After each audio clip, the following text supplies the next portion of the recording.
All right, Chris, why don't you have a seat over here? We're just gonna have a little chat today. All right, so by now you guys have definitely realized that because I blatantly stated it, I really like talking about situations surrounding movies or television shows or just various media like that, but I haven't ever really gone.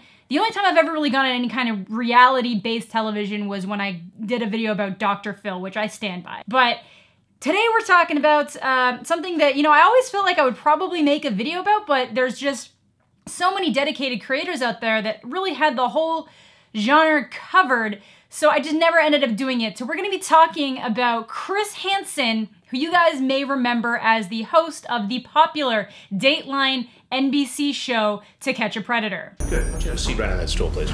Sure. Why don't you take a seat right over there? Please have a seat. Now, as YouTube is YouTube, it has been very common over the years for people to take various clips of the show, episodes of the show, critique them, comment on them, go through different things, make jokes about them, as is the way of YouTube. People love that kind of content. It falls under fair use because you're transforming it. Some of the people who make this content don't fall under fair use, but we'll talk about that a little bit. So very specifically, we are going to be talking about a video that was recently sent my way from a YouTuber that I do actually watch, and I have watched a lot of his, very specifically his To Catch a Predator videos and some of his other ones, Mista GG. He just uploaded a 26-minute video talking about this situation in extreme detail. So if you find this interesting, I would definitely recommend going to watch that video. And if you only want to watch one video on this topic, I would recommend going and watching his, which I will have linked down below.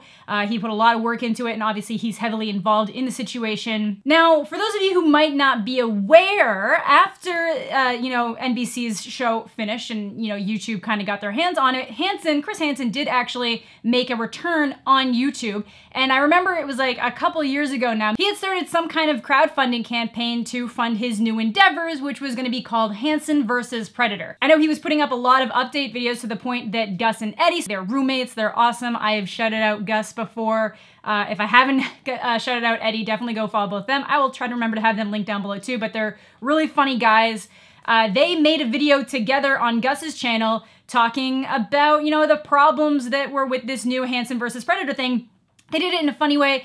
They kind of like dunked on him a little bit, but for the most part, it was just offering advice like, hey, maybe you shouldn't upload your videos in like 360p and actually make them HD, and maybe you should fix your header, and maybe you should do a couple of things here. And, it was all in good fun. It was a commentary. It wasn't sending hate. And honestly, his channel really grew after they made that video. I think, according to them, the channel had about 2,000 subscribers before they made the video, and that quickly grew to 20,000 subscribers. So that is a massive jump in growth, considering Chris Hansen, as a person, is already well known. Like, obviously, if people knew it was happening, they would have subbed, but you can't say that Gus and Eddie didn't direct that attention their way to encourage people to actually subscribe. So I remember watching that video thinking it was very funny, and then sure enough, a bunch of the videos on the Chris Hansen channel ended up getting re-uploaded. A lot of the suggestions they made were implemented, and Gus and Eddie were like, hey, that's awesome. And like Gus left a little comment saying something like, great job, Chris, this is a step in the right direction.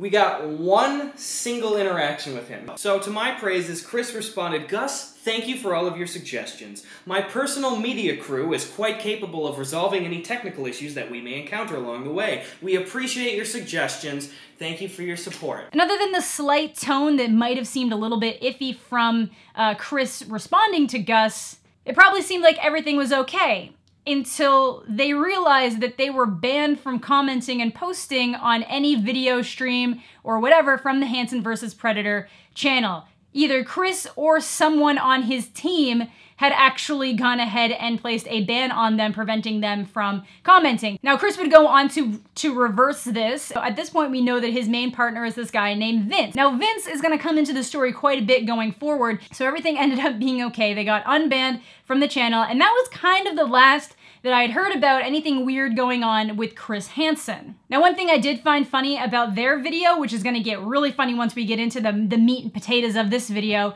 is that he had been uploading random Family Guy clips to his channel. Like, in between all the updates he was doing on the Hansen versus Predator channel, there'd just be these random Family Guy clips. They're gone now, but seeing where this story is gonna go makes that really funny and very interesting. So Mista GG's video basically is talking about a lot of the false copyright strikes and basic honest just takedown campaign that Hansen versus Predator, Chris Hansen, and his partner Vince have been going on throughout the YouTube community. Now, the thing that actually seems to have set this off is that a YouTuber named Yap Yap, due to frustration of a situation where, you know, she felt, I guess, that she had been contributing a lot to a website, not getting a lot of content back from the Hansen versus Predator, then noticed that Chris had taken a video from her channel. It was basically a To Catch a Predator interview where she had done some minimal editing, definitely not enough to be fair use. I will say that. It didn't transform the nature of the video, it didn't change things. It was just adding a little bit of stuff to the beginning of the video, a little bit to the end, and a sound effect in between. The only thing it really let her know was that he didn't get that footage from his own source or from a different area where he would have had access to it as, you know, the host of the show. He specifically got it from her channel. So she ended up issuing a copyright notice on that because she said it was her content. But then it gets in a weird thing because her use of the video wasn't fair use in the first place because it was essentially just a straight re-upload with a couple changes. There wasn't any additional commentary on it from my understanding. There wasn't any additional information, nothing to supplement or change it other than just a little bit of light editing. So no one's really in disagreement that she was in the right in that situation, but what Chris would go on to do next, this is like responding to seeing a spider by burning down your entire house. So he would go down to issue takedowns on 3 of her videos in quick succession, which issued 1 strike on her channel. But at least one of those videos was completely transformative in nature, 100% fell under fair use laws. So at this point, Yap Yap did ultimately end up removing the strike that she had placed against Chris's video because enough people have been like, I'm sorry, like this isn't fair use, you don't actually have the right to claim this video. But Chris and the boys, Chris and Boy, so I'm pretty sure it was just Chris and Vince, were ready to go scorched earth. So while they claimed that they were only going to go after channels that struck them first, because there was another channel that did issue a strike against him called TCAPocalypse, he struck Chris because I guess their team had actually paid money for interviews and Chris just took the entire video and it was very obvious that they had taken his talking points and stuff like that and then re-uploaded it into the video, according to him. So when he put that strike against Chris, Chris then struck a bunch of his channel's content. But then he kept going and he kept taking down videos from channels that didn't interact with him in any way. Some channels that even tried to go out of their way to delete, remove, just unlist, privatize any videos that they had made about To Catch a Predator. One guy literally said he deleted everything but just forgot about one video that ended up getting his channel a strike and he had nothing to do with the situation, had not issued any false copyright strikes or rightful copyright strikes against Chris. But this dude just kept going. According to Mista GG, Chris went after 8 channels, either successfully getting them taken down or attempted to get them taken down. And while some of these channels were technically in violation and their content didn't fall under fair use, they were just straight re-uploading episodes of To Catch a Predator. Again, there's an issue here. Is it Chris's content or is it NBC's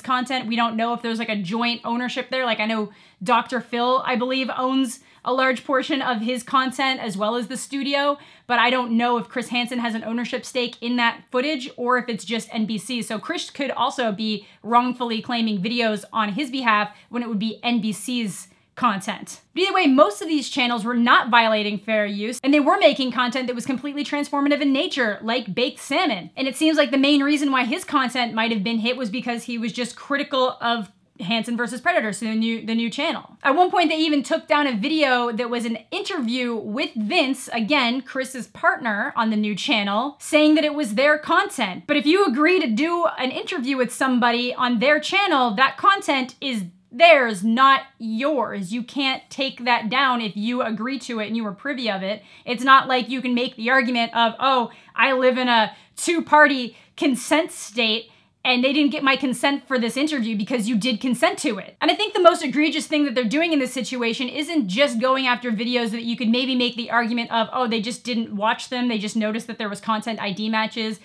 and then just struck everything because they just don't understand how it works, even though it is very hard to actually make that kind of motion go forward. You have to sign a bunch of things, not sign, but you have to like check off a bunch of things, type your name in, and it tries to stress you very hard that like, are you sure everything that you're telling us is true? Because you run the risk of affecting your own channel if it's not. But either way, even if you try to give them that benefit of the doubt, they started taking down videos that made people aware of these situations. So Joey TCAP was just making a quick video showing the evidence of the takedowns, talking about the situation, and they took down that video. They also took down an art video where somebody was just drawing one of the predators from the episode, so they had the episode sped up on the side. Like, absolutely transformative in nature and does not at all affect people's ability from enjoying the original content, which is one of the big things about fair use. And then the last thing that Mista GG leaves off with, which is the most fascinating part about all of this, is that Vince asked if Mista GG wanted to be part of a publicity stunt. Basically, he wanted Mista GG to make a video saying that,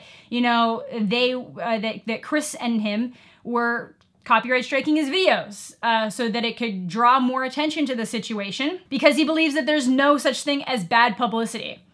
Even though Mista GG openly said, if I do this, this is going to lose you subscribers, this is going to get you hate, this is not going to help you at all, Vince was pretty sure that it probably would help them. So I realized that by me making this video, this is drawing more attention to them and their channel, but I am here to tell you, please do not support them and their channel. For one, it's not like it's the original To Catch a Predator. Like, you can find all that content available at NBC. You can watch some really great videos by people like Mista GG going over a lot of the funnier episodes and funnier things that have happened over the course of To Catch a Predator. But the fact that he wanted to stage something like this is absolutely ridiculous to me. And I can't imagine why he thought that would be a good idea. So Mista GG did not show any evidence of this in his video, but he did say he had it. He just didn't want to share the public conversation unless they tried to counter it. So if Vince or Chris try to counter the fact that this conversation happened, Mista GG will come out with the evidence and the receipts. He says he has the receipts,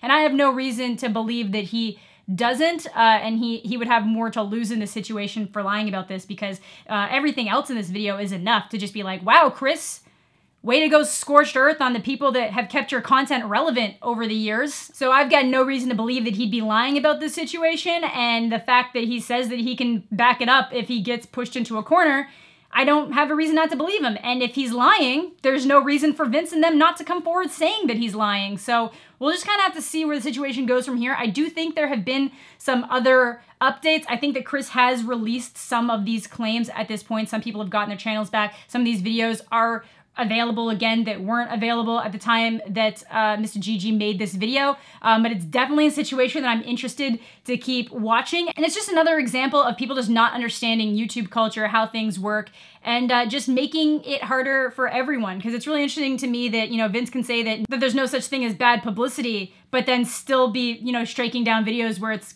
exactly calling them out for their wrongful use of copyright and copyright abuse on YouTube. So that is going to do it for today's video. Let me know what you guys are thinking in the comments section down below. I'm interested to see if this kind of blows up anymore, or if they kind of learn their lesson and back off. Again, all my social medias are linked down below. Thanks for all the support as of late. Again, please go check out Mista GG's video on this. There's still a lot of more specific information, specific instances of the videos that were copyright struck, different things like that. So it's definitely still worth watching. So thank you all so much for watching. Have a fantastic day, and we'll catch you all later.